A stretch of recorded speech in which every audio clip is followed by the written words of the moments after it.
Baik, terima kasih kepada rakan setugas Fakur Razi dan juga Hani. Bismillahirrahmanirrahim. Assalamualaikum warahmatullahi wabarakatuh. Selamat pagi dan salam sejahtera ada penonton di luar sana. Didoakan agar semuanya dalam keadaan sihat walafiat pada pagi ini dan ceria-ceria selalu. Setiap hari kita mulakan hari kita dengan sesuatu perkara yang positif, dengan sesuatu perkara yang dapat menaikkan lagi mood kita di awal pagi. Pada seperti biasa juga saya akan kongsikan antara maklumat masing-masing yang ada kami terima pada pagi ini, dan terlebih dahulu saya kongsikan mengenai dengan pemotongan sementara bekalan elektrik yang diteruskan lagi pada hari ini, yang akan menjejaskan di Simpang 174, Simpang 194, Jalan Kecil Bekiau, Kampung Bekiau Dalam dan sekitarnya, Mukim Kiudang Tutong. Dan pemotongan sementara bekalan elektrik ini adalah disebabkan oleh kerja-kerja penyelenggaraan kabel kawat atas bagi voltun rendah di kawasan berkenaan. Dan ambil maklum, penutupan sementara akan berlaku dari jam 8.30 pagi sehingga 11.30 pagi dan disambung semula dari jam 1.30 petang sehingga 4.30 petang. Dan pemotongan sementara bekalan elektrik ini akan berlaku sehingga hari Khamis ini ada. Dan juga pada hari ini berlaku juga pemotongan sementara bekalan elektrik di sebahagian kampung Kupang termasuk Sekolah Rendah Kupang, Mukim Kiudang Tutong. Dan ini disebabkan oleh kerja-kerja pemeliharaan distribution transformer di stesen elektrik Sekolah Rendah Kupang, daerah Tutong. Dan pemotongan sementara bekalan elektrik ini akan berlaku dari jam 8.30 pagi sehingga 4.30 petang. Terambil maklum kepada penduduk-penduduk kampung yang tinggal di kawasan yang terjejas atas penutupan sementara bekalan elektrik yang akan berlaku pada hari ini. Baik, Audio, untuk selanjutnya pula mari kita saksikan bahan rakaman yang kami sediakan untuk hari ini.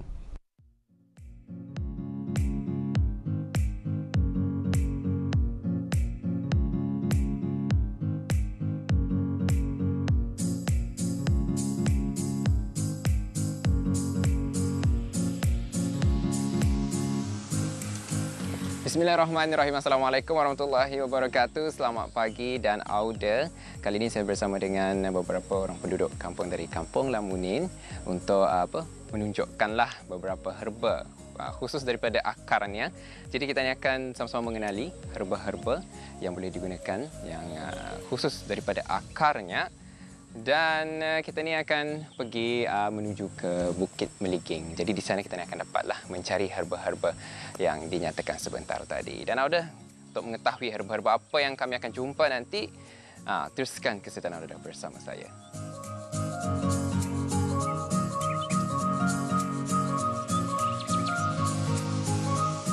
Pitagar merupakan herba yang terdiri daripada jenis akar. Di negara Semenanjung misalnya, lebih menyebut ia sebagai ginseng, iaitu herba akar.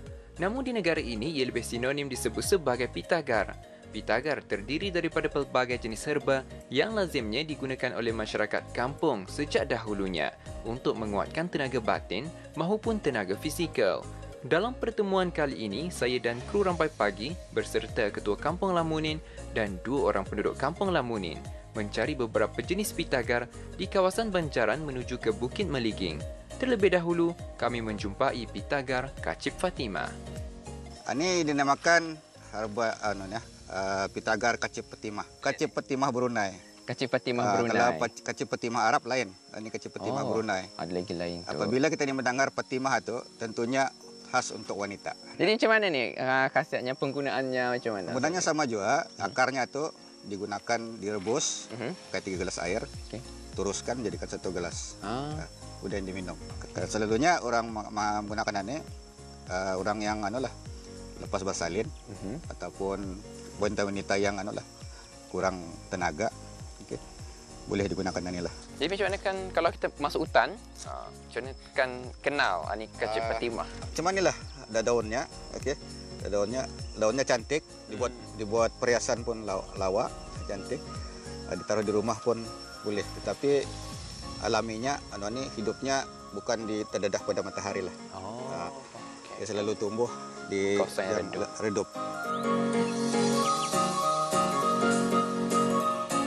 Pitagar lamba mudah untuk dikenali kerana ia mempunyai daun yang mirip seperti daun lamba.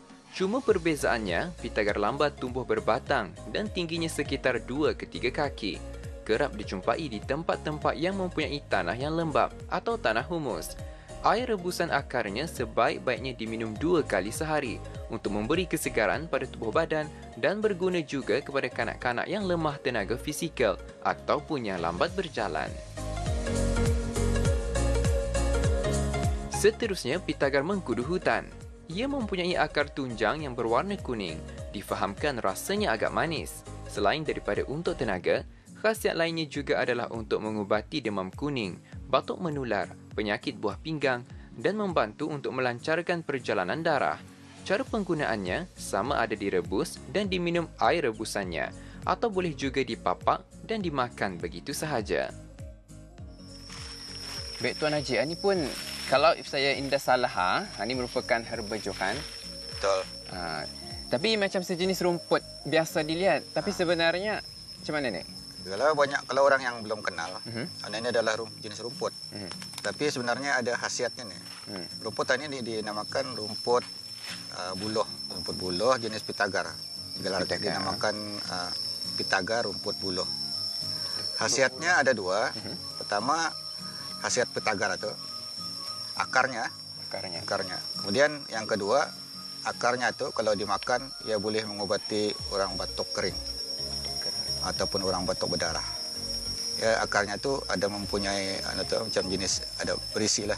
Itulah. Berisi. Ada isinya.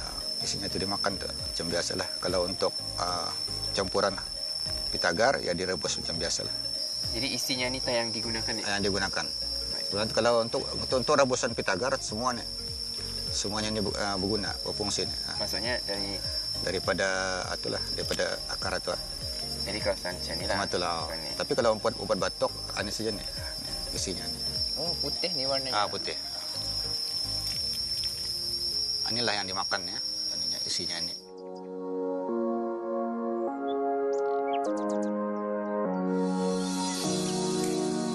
Ini pula pitagar sampar lembing. Ia juga digelar sebagai raja penawar kerana khasiatnya yang boleh menyembuhkan bermacam-macam jenis penyakit di dalam badan dengan meminum air rebusan daripada akar rambut dan tunjangnya dan akan sembuh dengan izin Allah Subhanahu Wa Taala. Selain diminum, air rebusannya juga boleh dijadikan sebagai air mandian, terutama bagi penghidap masalah kulit yang sukar sembuh. Pitagar ini sukar untuk tumbuh jika kondisi dan persekitarannya tidak sesuai, tetapi ia selalu tumbuh di atas bukit di kawasan yang redup.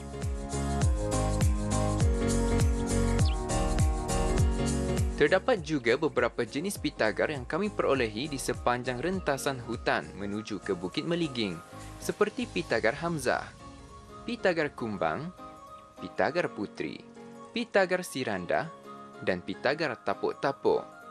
Cara penggunaan pitagar kesemuanya hampir sama, iaitu dengan dibersihkan dahulu akarnya dan kemudian direbus dengan kiraan kuantiti rasio air adalah 3:1, iaitu direbus dengan 3 gelas air sehingga mendidih dan terus menjadi 1 gelas air, ditapis dan kemudian diminum.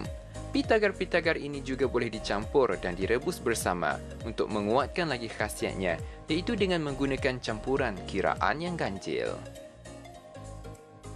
Baik, alhamdulillah kita pun sama-sama dapat menyaksikan antara beberapa pitagar ataupun pohon pitagar yang telah pun kami ambil, dan atas perkongsian ilmu daripada Nina Hiro untuk hari ini. Dan alhamdulillah terima kasihlah atas perkongsian ilmunya. Kita ni sama-sama belajar dan perkongsian bersama penonton-penonton di luar sana. Dan alhamdulillah lah ini yang kami perolehi. Dan insya-Allah mudah-mudahan bahan ini akan dapat menjadi satu inspirasi ataupun satu ilmu pengetahuan lah kita ni timba ilmu bersama, dan mudah-mudahan apa yang dapat ditunjukkan ini dapat dipelajari bersama juga. Baik, sekian sampai di sini saja. InsyaAllah kita akan bersua lagi. Assalamualaikum.